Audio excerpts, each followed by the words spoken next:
اور یہ صدیوں کا آپ سمجھ لیں ایک اختلاف ہے جسے میں نے ایک جملے میں جمع کر دیا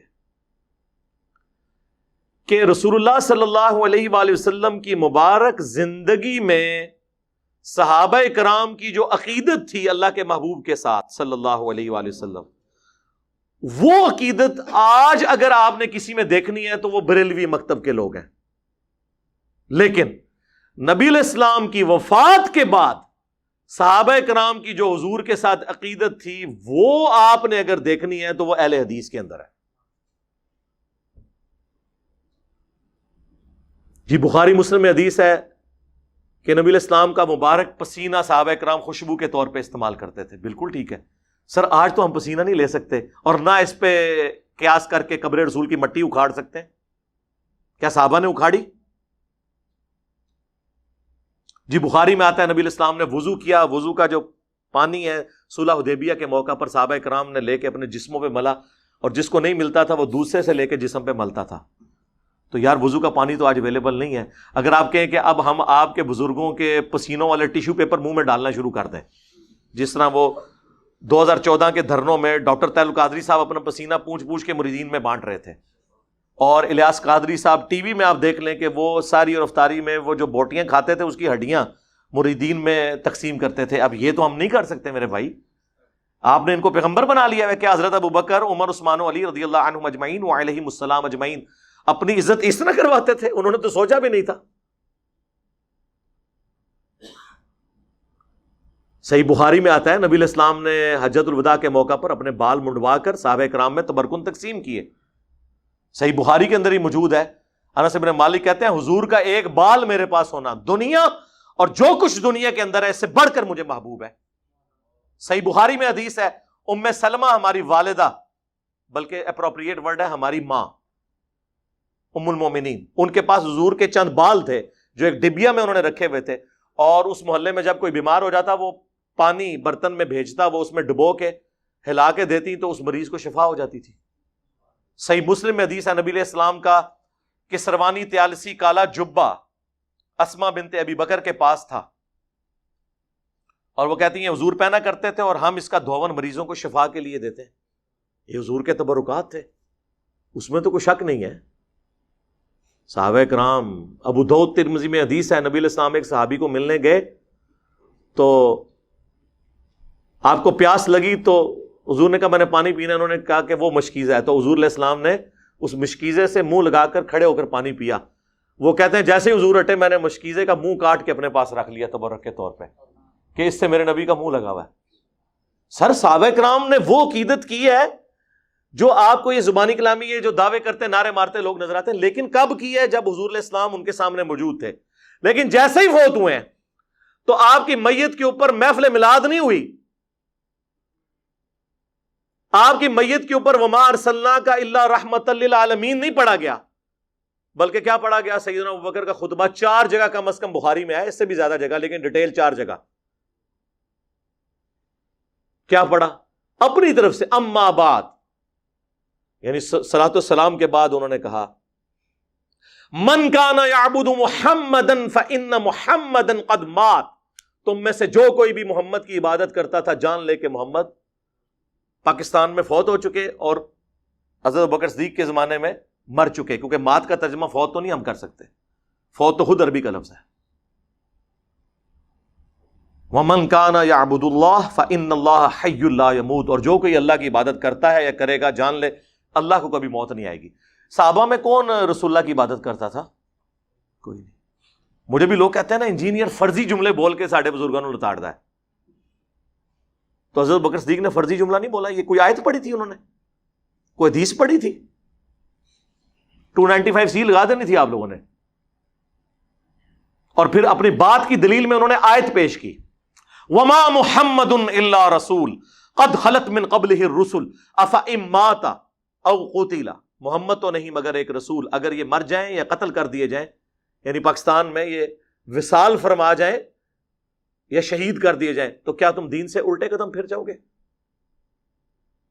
اور پھر آپ نے تلاوت کیا انک میت وانہم میتون. اے نبی تمہیں بھی مرنا ہے، تمہارے مخالفین کو بھی مرنا ہے. تو میں کہتا ہوں رسول اللہ کی کامیابی ہے کہ آپ کی میت کے اوپر لوگ آپ کی تعریف کرنے کی بجائے توحید بیان کر رہے ہیں. یہ ہے امام الموحدین صلی اللہ علیہ وآلہ وسلم کی تربیت کا نتیجہ. ہر درخت اپنے پھل سے پہچانا جاتا ہے. تو صحابہ کرام کی تربیت یہ ہوئی بھی تھی. اس کے بعد کوئی عرس نہیں منایا, کوئی میلاد نہیں منایا.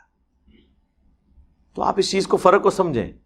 نبی علیہ السلام دنیا میں موجود ہوں, ہم ہر مسئلہ حضور کے پاس لے کے جائیں. بخاری مسلم میں آتا ہے بارش نہیں ہو رہی, صحابہ کرام حضور سے دعا کرواتے ہیں.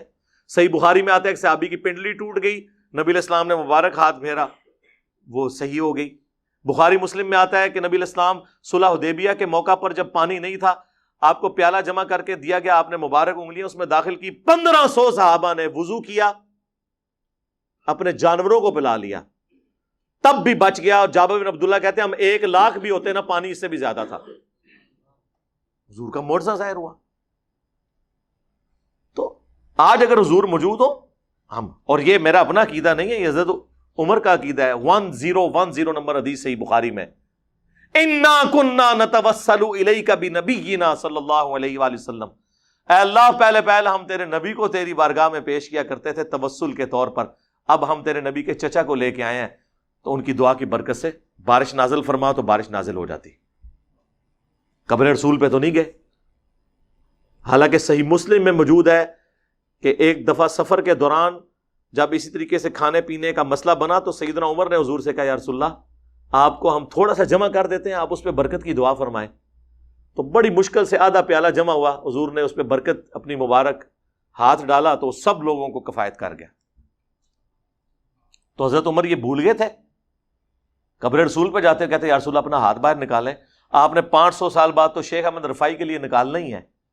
شیخ زکریا کاندلوی نے فضائل حج میں نقل کیا, اور فضائل سنت میں الیاس قادری صاحب نے. تو میرے تو گھوڑوں کے قدموں کی خاک کو وہ لوگ نہیں پہنچ سکتے, تو یا رسول اللہ آپ اپنا ہاتھ مبارک باہر نکالیں.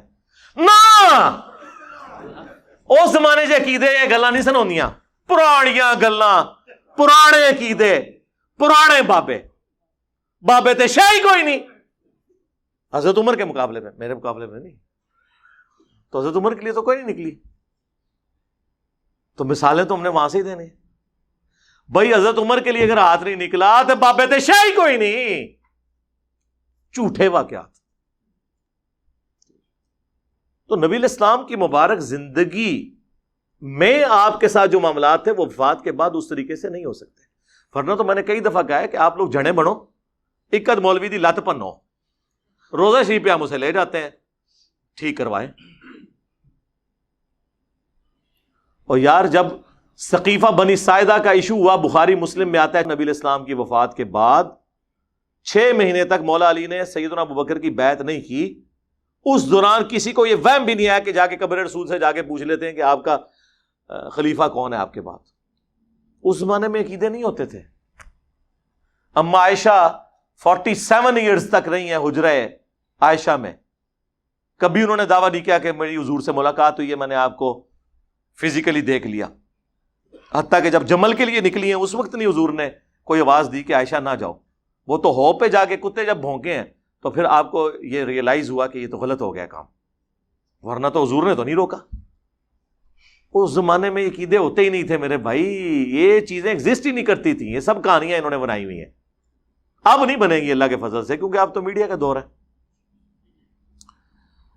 وہ کہتے ہیں جی سیدہ آمنہ سلام اللہ علیہا نے خواب دیکھا تھا. بالکل جی موجود ہے, مسند احمد میں حدیث ہے, مشکات میں بھی ہے, دلائل النبوہ کے اندر بھی موجود ہے کہ نبی علیہ السلام نے فرمایا میں اس وقت بھی اللہ کے ہاں خاتم النبیین لکھا ہوا تھا جب آدم علیہ السلام ابھی مٹی اور پانی, روح اور جسم کے درمیان تھے. اللہ کے علم میں اس وقت بھی اللہ کا پیغمبر تھا. بالکل ایسے ہی ہے. میں دعائے ابراہیم ہوں, میں عیسیٰ کی بشارت ہوں, میں اپنی ماں کا وہ خواب ہوں جو انہوں نے پیدائش کے وقت دیکھا کہ ان کے لیے ایک نور ظاہر ہوا جس سے شام کے محلات بھی ان کے لیے روشن ہو گئے. یعنی آپ کو بتایا گیا کہ آپ سے جو بچہ پیدا ہوگا اس کی جو حکومت ہے بالآخر رومن امپائر کو بھی سپر سیڈ کر جائے گی. یہ دکھایا گیا. تو وہ کہتے ہیں پیدائش کے وقت یہ جو روشنی ظاہر ہوئی نا, اس سے میلاد کی لائٹنگ ثابت ہوتی ہے. سر یہ آج تک ثابت نہیں ہوئی تھی, آپ نے ثابت کی ہے. اس سے کیسے ثابت ہوگی میرے بھائی؟ تو نبی علیہ السلام پھر دیے جلاتے ہوں گے اپنی پیدائش کی خوشی میں، کوئی دکھائیں. پھر رہ کے ان کے پاس وہ رہ جاتا ہے. شاہ عبدالحق محدث دہلوی جی مدارج النبوہ میں انہوں نے لکھا ہے کہ حضرت جبرائیل علیہ السلام کو اللہ تعالیٰ نے 3 جھنڈے دے کر بھیجا ہے. ایک جھنڈا جو ہے وہ خانہ کعبہ کے اوپر، ایک رسول اللہ کے گھر کے اوپر، ایک بیت المقدس کے اوپر. اور کہانیاں نے پائی کوئی سند نہیں، سب جھوٹ ہے. بلکہ میں کہتا ہوں سب کانٹیننٹ میں سب سے زیادہ جس بندے نے یعنی اس قسم کے عقائد امت میں پھیلائے ہیں نا، ان میں سے ایک جو ہے عبدالحق محدث دہلوی ہے، المتوفی 1052 ہجری. اس کی کوئی اصل نہیں ہے، کہانیاں جو مرضی لکھتے رہے. اس کے بعد جو سب سے زیادہ ایک سوال ہوتا ہے نا، وہ کہتے ہیں دیکھیں جی آپ دیکھیں 12 ربیع الاول کا دن ہے، 2 گھر ہیں. ایک گھر میں حضور کی پیدائش کی خوشی منائی جا رہی ہے، دوسرے گھر میں جو ٹی وی لگا ہوا ہے، یا بچے جو ہیں وہ گیمیں کھیل رہے ہیں، 12 ربیع الاول کی چھٹی کو سیلیبریٹ کر رہے ہیں. بتائیں کون عاشق رسول ہے دونوں میں سے؟ اب اگر آپ اس طریقے سے بنیاد بنائیں گے، لاجک کی بنیاد پہ، منطق جو زیادہ تر ہمارے اہل تشیع اور بریلوی حضرات لے کے چلتے ہیں، تو پھر سر اس کی تو کوئی اینڈ نہیں ہوگی. کل کو تو پھر ہم آپ سے یہ کہیں گے کہ ایک طرف آدم علیہ السلام ہے جنہیں فرشتوں نے سجدہ کیا انکلوڈنگ جبرائیل علیہ السلام، اور دوسری طرف ہمارے نبی علیہ السلام ہے، تو ہم انہیں سجدہ نہ کریں؟ لاجیکلی تو کرنا چاہیے. لیکن ابو داؤد میں حدیث ہے، سنن ابن ماجہ میں بھی ایک صحابی نے سجدہ کیا. آپ نے کہا سر اٹھا کیا کر رہا ہے؟ ان کا یا رسول اللہ ہیرا نامی شہر میں گیا تھا، وہاں لوگ اپنے سردار کو سجدہ کرتے ہیں، تو میں نے بہتر سمجھا کہ آپ کو سجدہ کروں. آپ نے فرمایا جب میں فوت ہو جاؤں گا تم میری قبر سے گزرو گے، کیا میری قبر پہ بھی سجدہ کرو گے؟ ان کا نہیں یا رسول اللہ. تو فرمایا پھر مجھے کیوں سجدہ کر رہے ہو؟ اگر سجدہ میں جائز سمجھتا تو بیویوں سے کہتا کہ اپنے خامدوں کو سجدہ کریں اس حق کے سبب جو اللہ نے مقرر کیا ہے. تو حضور نے تو نہیں یہ کہا کہ عشق دے چلے نمبر لے گئے، عقل والے انجے ہی عمرہ گالیاں کہتے ہیں نا جی، عشق کے چلے نمبر. او عشق دے چلے اتنے بھی میرے ہتھوں مارے گئے، اگوں اللہ دے ہتھوں مارے جان گے. ہاں عقل والے انما یتذکر اولو الالباب، نصیحت تو حاصل نہیں کرتے مگر عقل والے. یہ آپ نے کون سا دین بنا لیا؟ تو اس طریقے سے چیزوں کو نہیں پریزنٹ کیا جا سکتا. تو اس کی پھر میں ان کو پھکی دیتا ہوں کہ دیکھیں کہ 10 محرم کا دن ہے، ایک گھر میں مجلس ہو رہی ہے، لوگ چیخو پکار کر رہے ہیں، ماتم کر رہے ہیں، اہل بیت کے مصائب کو یاد کر کے رو رہے ہیں، اور دوسرے گھر کے اندر ٹی وی چلا ہوا ہے. بلکہ اس سے بھی بڑھ کر اعلیٰ حضرت کی کتاب رد الرافضہ رکھی ہوئی ہے جس میں شیعہ کو کافر ڈکلیئر کیا گیا ہے. ایک طرف اہل بیت کے غم میں لوگ رو رہے ہیں، یہ شیعہ کا گھر ہے، یہ بریلویوں کا گھر ہے. اب بتاؤ کہ عاشق اہل بیت کون ہے؟ تو کہیں گے نہیں، عشق اہل بیت کا یہ تقاضا نہیں ہے کہ اس طرح کی بدعت کی جائے. تو سر عشق رسول کا بھی یہ تقاضا نہیں کہ اس طرح کی بدعت کی جائے. پھکی کے بغیر، اینٹی وینم الزامی جواب کے بغیر بات سمجھ نہیں آتی. خود تو آپ بھی یہ سب کچھ کر رہے ہیں. اہل بیت کی محبت بھی ہمارے ایمان کا حصہ ہے. صحیح مسلم کی حدیث، علی سے محبت نہیں رکھے گا مگر مؤمن، علی سے بغض نہیں رکھے گا مگر منافق. المستدرک للحاکم میں 2 حدیثیں ہیں. اگر کوئی شخص پوری زندگی مقام ابراہیم اور حجر اسود کے درمیان کعبے کے سامنے نمازیں پڑھتا رہے اور روزانہ روزہ بھی رکھتا رہے، لیکن اس حال میں اللہ کو ملے قیامت کے دن کہ اس کے دل میں ہم اہل بیت کا بغض ہوا، تو اللہ اسے ضرور دوزخ میں داخل کرے گا. اللہم لا تجعلنا منہم اللہم اجرنا من النار. تو آ جاؤ پھر تم بھی عشق رسول کا اظہار کرو اس طریقے سے، عشق اہل بیت کا اظہار کرو پھر اس طریقے سے، تو آپ کے لیے خود مصیبت کھڑی ہو جائے گی. اور نہیں جی یہ جو کچھ ہم کہہ رہے ہیں منع تو کہیں نہیں نا. سر منع تو بہت کچھ نہیں ہے. جب یہ کہہ دیا کہ جو صحیح مسلم کی حدیث کے بدترین کام وہ ہیں جو دین میں نئی داخل کر دیے جائیں اور وہ بدعتیں ہیں اور بدعتیں گمراہیاں ہیں، تو منع تو ہو گیا. پھر بھی اگر آپ کو سمجھنا ہے تو ہم آپ کو پھر ایک مثال دیتے ہیں کہ عید کی اذان کہاں پر منع کی گئی ہے. وہ کہتے ہیں نہیں بخاری مسلم میں حدیث ہے کہ نبی علیہ السلام عید کی اذان نہیں دیتے تھے. تو اس سے کیا فرق پڑتا ہے؟ منع تو نہیں نہ کی. اذان کوئی برا کام ہے. بخاری مسلم میں حدیث ہے اذان کی آواز سے شیطان جو ہے بھاگ جاتا ہے اور اس کی ہوا خارج ہو جاتی ہے. اور جن لوگوں نے صرف عید کی نماز پڑھنی ہوتی ہے تو عید کے دن تو اذان لازمی ہونی چاہیے، بلکہ 2 ہونی چاہیے. کہیں گے نہیں نبی علیہ السلام نے نہیں کیا. تو پھر ہم وہی سوال کریں گے کیا گناہ کا کام ہے؟ کہیں گے نہیں ہے تو ثواب کا کام ہے، لیکن نبی علیہ السلام نے تعلیم نہیں فرمایا. تو سر بس یہی ہمارا جواب آپ کے میلاد کی ایکٹیویٹیز کے بارے میں ہے. آپ نے میلاد منانا ہے، صحیح مسلم 2750، فیہ ولدت وفیہ انزل علی، اس دن میں پیدا ہوا اور اسی دن مجھ پر پہلی دفعہ وحی نازل ہوئی۔ آپ روزہ رکھ کر منڈے والے دن ہر ہفتے ہر ویک میں منڈے کا روزہ رکھ کر میلاد منائیں، جشن میلاد بھی منائیں اور جشن قرآن بھی۔